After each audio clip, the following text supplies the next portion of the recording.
Hello everyone, and here we are into the another edition, right, for decoding CUET UG and preparing for CUET UG. तो अब तक हमने decoding कर ली है ना, फॉर्म फिलिंग देख लिया, मैपिंग देख ली, नया पैटर्न देख लिया, डोमेन्स के बारे में पढ़ लिया वगैरह वगैरह.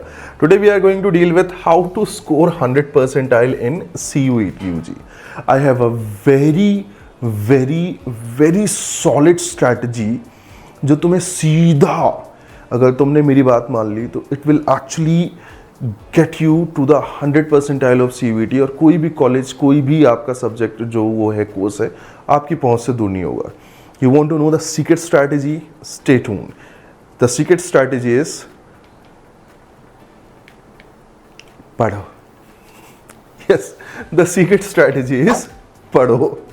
हाँ, yes, I know you guys are tensed, right? You guys just want to know कि भाई हमने 12th तक पढ़ा, बट ये जो नई नई चीज़ें आई हैं, GT वगैरह, लैंग्वेज है, and language is not that language है ना जो आप इंग्लिश लिटरेचर या हिंदी लिटरेचर पढ़ के आए होंगे. This is about a verbal ability, जहाँ पे आपको इंग्लिश यूसेज, रीडिंग कॉम्प्रिहेंशन, ये सारी चीज़ें करनी होती हैं, है ना. So these are two different thing. तो दो पूरा पढ़ा आपने है 12th तक, वही इंग्लिश का पार्ट होगा, but that's not going to be in a literature form.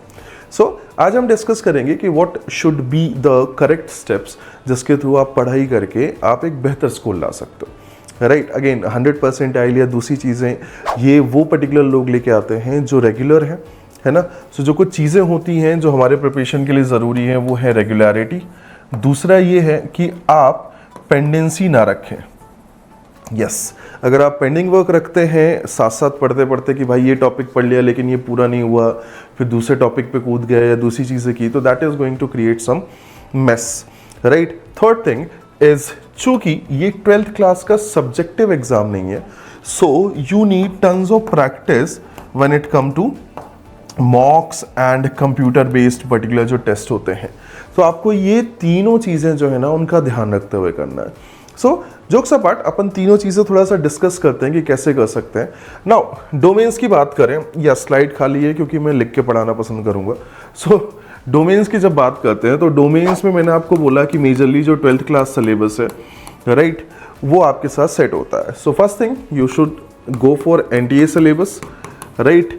NTA के बाद आप उसको अपने 12th क्लास के सिलेबस से मैप करें एंड ढूंढें कि कितने % मैच हो रहा है. लेट्स से 80% सिलेबस जो है 12th क्लास से मैच हो रहा है. दैट क्लियरली मीन्स कि फ्रेश आपने अभी 12th क्लास में अपने रेलेवेंट स्ट्रीम सब्जेक्ट का एग्जाम दिया और उसका 80% पार्ट NTA के सिलेबस का आपने फ्रेशली पढ़ा हुआ है. So that is the part that I will call revision.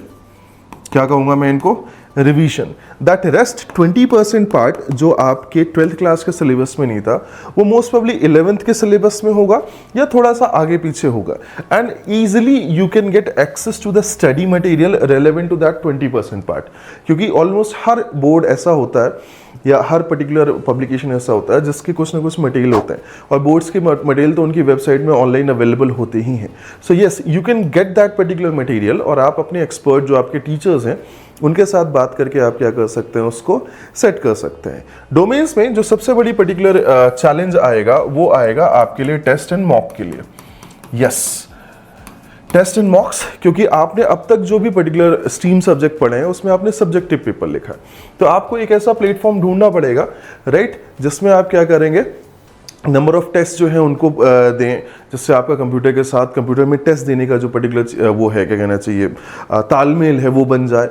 दूसरी चीज़, आप थोड़ा सा कॉन्फिडेंट हो जाओ कि आपने 12th में जो चीज़ सब्जेक्टिव पढ़ी है उसके ऑब्जेक्टिव क्वेश्चन कैसे आते हैं और मैं कितना अच्छे तरीके से उसको समझ के अटेम्प्ट कर सकता हूँ.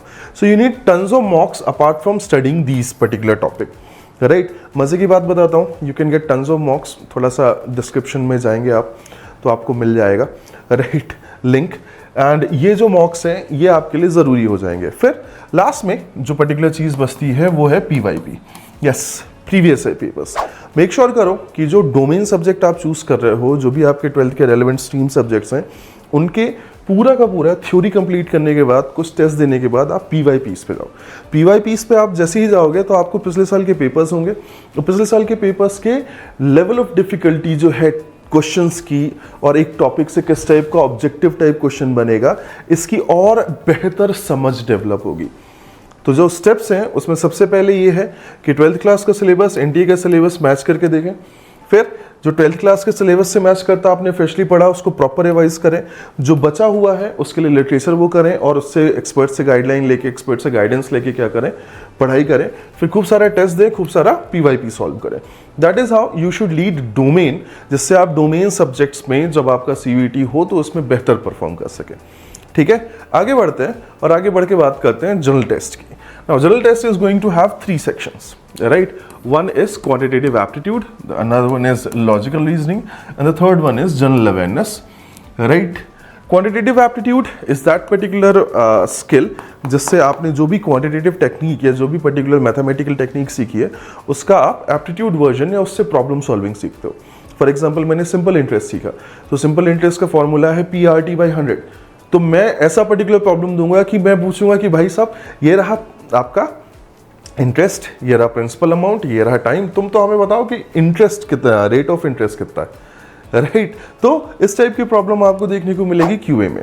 एलआरडीआई में mainly logical reasoning and particular जो कहानी होती है एनालिटिकल की वो होती है। नाउ द थिंग इज कि वैसे तो लॉजिक इस देश में थोड़ा सा विलुप्त प्राय प्रजाति कैटेगरी में आता है, बट मुझे पता है कि आप एकेडमिकली अच्छे हो, आप 12th क्लास तक स्कूल में अच्छी मेहनत करके आए हो, तो ये दोनों चीज़ें भी आसान होंगी। जो सबसे आसान चीज़ है इसमें भी, उसमें जनरल अवेयरनेस। एक है स्टैटिक वाला पार्ट, एक है करंट अफेयर्स वाला पार्ट। सो स्टैटिक वाले पार्ट में all you have to do is to understand कि 10th क्लास के पहले एनसीईआरटी फैक्ट्स आते हैं, तो आपको कुछ नहीं करना, आपको एक अच्छी सी पतली सी अच्छी एक्यूरेट स्टैटिक की बुक उठानी है और उसको क्या करेंगे, आप पूरा पढ़ेंगे, है ना? उसमें हिस्ट्री हो, ज्योग्राफी हो, पॉल साइंस हो, पॉलिटी बोलते हैं हम उसे, राइट? उसके अलावा जनरल साइंस हो, कंप्यूटर वाला पार्ट हो, किसी भी तरीके का हो, उसको पूरा पढ़ें, राइट? फैक्चुअल इन्फॉर्मेशन होगी। Don't go for those UPSC manuals. ये इतना बड़ा एग्जाम नहीं है कि आप यूपीएससी के मैनुअल से जनरल स्टडीज पढ़ें, नहीं, you are suppose to get general knowledge, जो कि आपको पतली बुक से भी काम हो जाएगा। The next one is current affairs, और करंट अफेयर्स मेनली आता है लास्ट के 5 मंथ्स का। तो if you are having like exam in May, तो मैं एक्सपेक्ट करूंगा कि दिसंबर से अप्रैल के बीच का जो पर्टिकुलर टाइम है उसके करंट अफेयर्स आएंगे।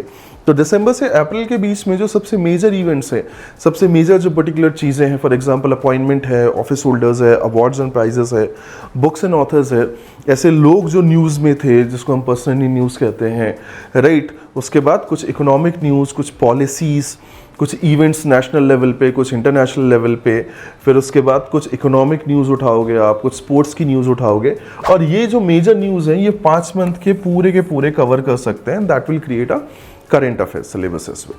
सो मेक श्योर करें कि जब आप क्यूए पढ़ें तो क्यूए के लिए एक रेलेवेंट बुक और एक्सपर्ट के साथ बात करके उन टॉपिक्स को देखें और उन टॉपिक्स को कंप्लीट करें, राइट? बेसिक क्वांटिटेटिव एप्टीट्यूड आता है, बहुत हाई लेवल पे नहीं होता, तो आपको मुश्किल नहीं जाएगी। और एलआरडीआई की भी अप्रोच यही होगी कि you will get a book and an expert, and उसके बाद आप उसको पूरा कर सकते हो। The most important part is test, yes, and PYP. So जब आप थ्योरी पढ़ते हैं तो थ्योरी को आपको प्रैक्टिस करनी है, तो यू नीड टेस्ट। तो जब भी आप थ्योरी कंप्लीट करें तो थ्योरी के बाद उसके रेलेवेंट टॉपिक टेस्ट या सेक्शन टेस्ट जो हो उसको लगाएं, और उसके बाद उसके प्रीवियस पेपर्स के क्वेश्चन देखें कि किस टाइप के क्वेश्चन आते थे और मैं उनमें कितना बेहतर हूँ, राइट? तो ये पूरा का पूरा प्रोसेस आप जीटी में करें, जनरल टेस्ट में, और इस तरीके से आप इसको पूरी तरह से आगे बढ़ा सकते हो।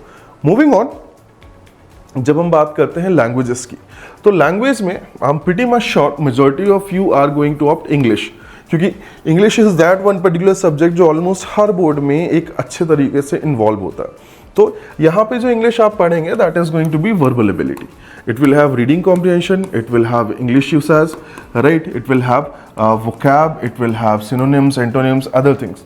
तो इन जनरल जो आप इंग्लिश पढ़ रहे हो थोड़ा सा डिफरेंट होता है। तो first thing you need to understand is the syllabus type. So it's not a 12th class literature syllabus, it's a verbal ability syllabus. Second thing, you need a proper guidance, so seek for a book जो verbal ability के पे हो, and you need an expert, right? Yes, आपको वो समझाएं कि क्या किस तरीके से इस यूसेज को आपको परफॉर्म करना है, किस तरीके से क्वेश्चन आएगा और उसको किस तरीके से अटेम्प्ट करना है। So you need these two thing and it will be easier for you. मैं आपको बता रहा हूँ, ये थोड़ा सा लग रहा हो कि यू नीड एन एक्सपर्ट और समथिंग लाइक दिस ना, भाई तुम इंग्लिश आज से नहीं पढ़ के आ रहे हो। आई एम प्रीटी मच श्योर कि जो सबसे पहले आपने सीखा होगा वो ABCD ही सीखा होगा, तब से लेके अब तक पढ़ रहे हो। So it's being 18 years approximate जब आप सीख रहे हो, तो मेक श्योर करो कि जो सीखा है उसको ही एक सिंप्लीफाइड वर्जन में उसके यूसेज को आप करेक्ट करेंगे। तो अगेन थ्योरी पढ़ें, थ्योरी पढ़ने के बाद आप उसको क्या करें, उसके टेस्ट और उसके मॉक्स लगाएं, और जब कुछ मॉक्स कुछ टॉपिक टेस्ट हो जाए तो उनके PYP देख के आप अपना लेवल ऑफ डिफिकल्टी और आप अपना अप्रोच जो है वो दोनों चीज़ें इसको क्या कर सकते हो, आगे बढ़ा सकते हो। So the process is clear कि आपको थ्योरी के बाद टेस्ट और टेस्ट के बाद क्या करना है, PYP। नाउ जब ऐसा हो जाता है और आपके पास आप मेजॉरिटी ऑफ सिलेबस कवर कर लेते हो और आपके पास टाइम होता है, तो you go for revision. And revision जो है वो ईजियर वर्जन है, बट एक कंपलसरी एस्पेक्ट होता है। द थिंग इज कि 8 मई से और 1 जून के बीच में एग्ज़ाम होना है। सो अगर मैं अप्रैल 1 से देखूं तो अप्रैल 1 से जून 1 तक 2 महीने होते हैं, और 2 महीने के बीच में आपका एग्ज़ाम होगा। किसी एक शिफ्ट में आपका GT हो सकता है, किसी एक शिफ्ट में डोमेन हो सकता है, किसी एक शिफ्ट में इंग्लिश हो सकता है। तो मेक श्योर करें कि आप उनको प्रॉपरली इस तरीके से पढ़ें कि एटलीस्ट 8 मई के पहले आपका पूरा सिलेबस जो है ना वो एक बारी अच्छे से properly right, theory, mock, topic test, PYPs ये सब हो जाए। एंड जब वो हो जाए और अपने पास डेट्स होंगी तो आप बैठ के उनका करेंगे revision. The revision will be same, order उसका भी यही रहेगा कि थ्योरी के बाद कुछ बचे हुए आप टेस्ट लगाएं, टेस्ट के बाद बचे हुए PYPs लगाएं, और इस तरीके से आप अपना कॉन्फिडेंस इन्हांस करें। अगर ये भी हो जाता है तो भाई साहब फिर से रिवाइज करो, आप दूसरी किताबें ढूंढ के पढ़ाई कर सकते हो, दूसरी चीज़ें कर सकते हो, बट रुकना नहीं है। जब तक आपके सारे के सारे 5 पेपर नहीं हो जाते तब तक आपकी पढ़ाई और रिवीजन नहीं रुकनी चाहिए। That is the only thing you have to understand. Getting? So क्या इससे आप 100 परसेंटाइल ला पाओगे? मेरा मानना है कि अगर आप इतनी मेहनत करते हो तो आप बाकियों से बेहतर परसेंटाइल ला पाओगे। That is more important, right? So pressure ये होना चाहिए कि क्या आप रेगुलर हैं? यस। क्या आप टारगेट बेस्ड स्टडी कर रहे हैं? यस। क्या आप अपनी पेंडेंसी तो नहीं रख रहे हैं? नहीं, राइट? क्या आप mock test, topic test, PYPs properly attempt कर रहे हैं? क्या पैटर्न को समझ पा रहे हैं क्वेश्चन के? यस। तो फिर आप बाकियों से बेहतर परफॉर्म करेंगे। एंड तुम्हें हर बारी 100% स्कोर मारने की जरूरत नहीं है, तुम्हें बाकियों से आगे रहने की जरूरत है, राइट? तो बाकियों से आगे रहने के लिए तुम्हें ये पर्टिकुलर चीजें करनी पड़ेंगी, right? So this was my idea of getting ahead of everyone in terms of result of CUET, and democratic country में you might not be agreeing, but मेरा ऐसा मानना है कि into that particular situation जहाँ मैं अपने छोटे भाई बहनों को गाइड तो कर ही सकता हूँ, इतना एक्सपर्टीज है, उतना एक्सपीरियंस तो मैं गेन कर चुका हूँ। सो मेक श्योर करें कि थोड़ा हमारे एक्सपर्टीज का यूज़ करें, and I will see you in the next video. Till then have a great day ahead. See ya guys.